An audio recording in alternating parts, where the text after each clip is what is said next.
సవతి తల్లి ముగ్గురు పిల్లలు. రీమా అనే ఒక ఆడసింహం అడవిని పాలిస్తూ ఉంటుంది. భర్త చావు తర్వాత అడవి బాధ్యతలన్నీ రీమానే చూసుకుంటూ ఉంటుంది. రీమాకు 2 పిల్లలు, వీరు మరియు రుద్ర. ఒకరోజు రీమా అడవిలో తిరుగుతూ ఉండగా దారిలో గాయపడిన ఒక ఆడసింహం నోట్లో బిడ్డను పట్టుకుని రీమా దగ్గరకు పరిగెత్తుకుంటూ వస్తుంది. ఎవరు నువ్వు? ఏంటి ఈ గాయాలు? ఒక దుష్ట తోడేలు సైన్యం నా అడవిపై దాడి చేసి నా భర్తని చంపేశాయి. అడవి మొత్తం మళ్ళా కొల్లాలం చేసేశాయి. నేను ఎలాగోలాగా నా బిడ్డను తీసుకుని ఇక్కడికి వచ్చాను. నా బిడ్డ. ఇలా మాట పూర్తి కాకుండానే ఆడసింహం తన చివరి శ్వాసను వదిలేస్తోంది. ఆ బిడ్డ తల్లి పక్కన కూర్చుని ఏడుస్తూ ఉంటాడు. అది చూసి రీమా ఎంతో బాధపడుతుంది. ఆమెకు ఆ బిడ్డపై జాలి కలుగుతుంది. ఏడవకు బాబు, ఇవాల్టి నుండి నువ్వు నా కొడుకు సింబావి. నాకు 2 కాదు 3 పిల్లలు. నేను ప్రమాణం చేస్తున్నాను, నీకు ఎటువంటి లోటు రానివ్వను. నిన్ను నా సొంత బిడ్డలా పెంచుకుంటాను. ఇలా అని రీమా సింబాను తీసుకుని తన గుహ దగ్గరకు వస్తుంది. అక్కడ వీరు, రుద్ర సింబాను చూసి అవాక్కవుతారు. పిల్లలు, ఈ రోజు నుండి ఇతను మీ చిన్న తమ్ముడు సింబా. మీరు ముగ్గురు ఎప్పుడూ కలిసిమెలిసి అన్యోన్యంగా ఉండాలి. ఇక ఆ రోజు నుంచి రీమా సింబా బాగోగులు చూస్తూ ఉంటుంది. వీరు, రుద్ర కూడా సింబాతో బాగా కలిసి మెలిసిపోతారు. కానీ ఇదంతా రీమా మంత్రి అయిన నక్కకు అస్సలు నచ్చదు. ఆమె సింబాను అడవి నుండి తరిమేయటానికి ఆలోచిస్తుంది. ఈ రుద్ర వీరు సరిపోరనా? ఇప్పుడు మరొకడొచ్చాడు. నేను ఈ సింబాని ఎలాగైనా అడవి నుండి తరిమేస్తాను. ఇలా నక్క ఆలోచిస్తూ ఉండగా మరోపక్క రీమా తన 3 పిల్లల కోసం భోజనం తీసుకొస్తుంది. సింబా పడుకుని ఉంటాడు. అరే, సింబా పడుకుంటున్నాడు. సరేలే, వాడి భోజనాన్ని నేను దాచిపెడతాను. వాడు నిద్ర లేవగానే తింటాడు. ఇలా అనుకుని రీమా సింబా భోజనాన్ని విడిగా దాచిపెడుతుంది. మరోపక్క నక్క దొంగచాటున సింబా భోజనాన్ని కుళ్ళిపోయిన భోజనంతో మార్చేసి అక్కడి నుంచి వెళ్ళిపోతుంది. ఈ విషయం తెలియక రీమా సింబా నిద్రలేవగానే, నిద్ర లేచావా బాబు? ఇదిగో, నేనక్కడ నీకోసం భోజనం దాచిపెట్టాను, తినేసే. నేను ఒక ముఖ్యమైన పని మీద బయటకు వెళ్తున్నాను. రావడం కాస్త ఆలస్యం కావచ్చు. ఇలా అని రీమా అక్కడి నుంచి వెళ్ళిపోతుంది. సింబా భోజనం చేద్దామని ముందుకు వెళ్తాడు. అక్కడ కుళ్ళిపోయిన భోజనం చూసి ఆశ్చర్యపోతాడు. ఛీ, కుళ్ళిపోయిన భోజనం, దీన్ని నేను ఎలా తినగలను? ఇంతలో అక్కడికి నక్కొస్తుంది. తాను నీకోసం ఇలాంటి భోజనమే పెడుతుంది. ఎందుకంటే నువ్వు తన సొంత బిడ్డవి కాదు కదా. అరే నక్క, ఏంటలా మాట్లాడుతున్నావు? అమ్మ ఎందుకు ఇలా చేస్తుంది? నువ్వు తన సొంత బిడ్డవేమీ కాదు కదా.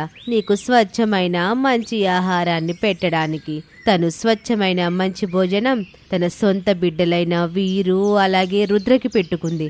కావాలంటే చూడు, అక్కడ బోనికలు పడి ఉన్నాయి. ఇలా నక్క మెల్లమెల్లగా సింబా మనసులో రీమాపై ద్వేషాన్ని పెంచటం మొదలుపెట్టింది. ఒకరోజు రుద్ర ఆరోగ్యం బాగా క్షీణిస్తుంది. అది చూసి రీమా ఎంతో కంగారు పడుతుంది. తను పగలు రేయి రుద్ర బాగోగులు చూసుకోవటంలోనే కాలం గడిపేస్తుంది. అతి కొద్ది రోజుల్లోనే రుద్ర ఆరోగ్యం కుదుటపడుతుంది. ఒకరోజు 3 పిల్లలు ఆడుకుంటూ ఉంటారు. అనుకోకుండా సింబా కింద పడిపోతాడు. అతనికి కాలికి గాయమవుతుంది. అతను గట్టిగట్టిగా ఏడుస్తూ ఉంటాడు. అమ్మా అమ్మా! సింబా గొంతు విని రీమా పరిగెత్తుకుంటూ అతని దగ్గరికి వస్తుంది. బాబు ఊరుకో, ఏడవకు నాన్న. నేనిప్పుడే నీకు మందు రాస్తాను, అంతా తగ్గిపోతుంది. రీమా సింబా కాలిపై మందు రాయబోతూ ఉండగా అక్కడికి జింక పరిగెత్తుకుంటూ వస్తుంది. రీమా, త్వరగా రండి, మీ స్నేహితురాలు ఏనుగుకి ఆరోగ్యం బాగోలేదు. ఇది విన్న రీమా పక్కనే నిలబడ్డ నక్కతో, నక్క, సింబాని జాగ్రత్తగా చూసుకో. వీడి కాలిపై మందు రాయ్. నేను ఏనుగుని చూడ్డానికి వెళ్తున్నాను. ఇలా అని అక్కడి నుంచి వెళ్ళిపోతుంది. చూసావా, ఆమెకి నువ్వంటే కొంచెం కూడా ఇష్టం లేదు. తన సొంత కొడుకు అనారోగ్యం పాలైనప్పుడు వాడి బాగోగులు చూసుకోవడానికి పగలు రేయి ఒకటి చేసేసింది. ఈరోజేమో నిన్నిలా వదిలి వెళ్ళిపోయింది. నా మాట విను, ఇప్పటికైనా ఏమీ ఆలస్యం కాలేదు. ఈ అడవదిలి వెళ్ళిపో. అవును, నువ్వు చెప్పేది నిజమే. అమ్మకు తన సొంత కొడుకులంటేనే ఇష్టం. తనకు నేనంటే అస్సలు ఇష్టం లేదు. నేను ఇక్కడి నుండి వెళ్ళిపోతాను, ఇంకెప్పుడు తిరిగి రాను. ఇలా అని సింబా అక్కడి నుంచి వెళ్ళిపోతాడు. కొంతసేపటి తర్వాత రీమా తిరిగి వస్తుంది. గుహలో సింబా లేకపోయేసరికి రీమా కంగారు పడుతూ అతన్ని వెతుక్కుంటూ బయలుదేరుతుంది. బాబు సింబా, ఎక్కడికి వెళ్ళిపోయావు నాన్న? అలా కొంత దూరం వెళ్ళగానే 2 తోడేళ్లు సింబాని చుట్టుముట్టి ఉండటం గమనిస్తుంది రీమా. కంగారు పడుతుంది. ఆమె గట్టిగట్టిగా గర్జిస్తూ వాళ్ళ దగ్గరికి వెళ్తుంది. నా బిడ్డపై చేపడిందో మీ అంతు చూస్తాను. వీడేమీ నీ సొంత బిడ్డ కాదు. అలాగని ఈ అడవికి వీడికి ఎటువంటి సంబంధమూ లేదు. నువ్వు మధ్యలో రాకో. సింబా నా కొడుకు, నేను వీడికి తల్లిని. ఇది విన్న సింహ అవాక్కవుతాడు. నువ్వు నీ పిల్లల గురించి ఆలోచించు. వీడి గురించి నీకెందుకు? నీ ప్రాణాలు ఆపదలో పెడుతున్నావు. వీడేమైనా నీ సొంత కొడుక ఏంటి? ఇది విన్న రీమా కోపంతో గర్జిస్తూ తోడేళ్లపై దాడి చేస్తుంది. వాళ్ళ ముగ్గురి మధ్య గొడవ జరుగుతుంది. రీమా బలం ముందు తోడేళ్లు బలహీనపడిపోతాయి. అక్కడి నుంచి పారిపోతాయి. జంతువులన్నీ అక్కడికి చేరుకుంటాయి. నక్క కూడా అక్కడే ఉంటుంది. రీమా గాయాల పాలై ఉంటుంది. అమ్మా, నువ్వు నా కోసం ఎందుకు నీ ప్రాణాల్ని ఆపదలో వేశావు? నేను నీ సొంత కొడుకుని కాదు కదా. బాబు, ఏంటి అలా మాట్లాడుతున్నావు? తల్లన్నాక సొంత తల్లైనా సవతి తల్లైనా తల్లి తల్లే అవుతుంది. అమ్మా, నన్ను క్షమించు. నేను ఇంకెప్పుడు చెప్పుడు మాటలు వినను. నేను ఆ నక్క మాటలు విని నేను తప్పుగా అనుకున్నాను. నన్ను క్షమించమ్మా. నక్క తను చేసిన తప్పు తెలుసుకుని సింబా మరియు రీమాని క్షమాపణలు అడుగుతుంది. రీమా, నన్ను క్షమించు. ఈరోజు నువ్వు నిరూపించావు, సొంత తల్లైనా సరే సవతి తల్లైనా సరే తల్లి తల్లేనని. రీమా నక్కను క్షమిస్తుంది. ఆ రోజు నుండి రీమా తన ముగ్గురు పిల్లలతో ఆనందంగా జీవనాన్ని సాగిస్తుంది. ఈ కథ ద్వారా మనం తెలుసుకున్న నీతేంటంటే, చెప్పుడు మాటలు వినకూడదు, అలాగే తల్లిదండ్రుల్ని ఎప్పుడూ గౌరవించాలి అని. 10 తలల దుష్టసింహం, 2 పులి అన్నదమ్ములు, పులి, అతని భార్య రీమా మరియు తమ్ముడు వీరుతో కలిసి ఉండేవాడు. పులి ఎంతో దయగలవాడు, అలాగే శాంత స్వభావం కలవాడు. వీరు అన్న చెప్పిన మాటను జవదాటేవాడు కాదు. రీమా గర్భవతి. పులి దగ్గర ఒక మాయా కంకణం ఉంటుంది. పక్క అడవిలో ఒక దుష్టసింహం ఉండేవాడు. సింహం దగ్గర బోలెడన్ని దుష్టశక్తులు ఉండేవి. అయినా అతను పులి దగ్గర ఉన్న మాయా కంకణాన్ని పొంది అతని శక్తుల్ని పెంచుకోవాలి అనుకుంటాడు. ఒకరోజు సింహం పులి అడవికి వెళ్తాడు. అక్కడ అతని దృష్టి జింక ఆమె కొడుకుపై పడుతుంది. సింహం జింక కొడుకును బంధించి జింకతో ఇలా అంటాడు: నీ కొడుకు ప్రాణాలు దక్కించుకోవాలంటే నేను చెప్పినట్టు చెయ్యి. లేదు లేదు, నా కొడుకుని ఏం చెయ్యొద్దు. నువ్వేం చెప్తే అది చేస్తాను. సింహం జింకతో ఏదో చెప్తాడు.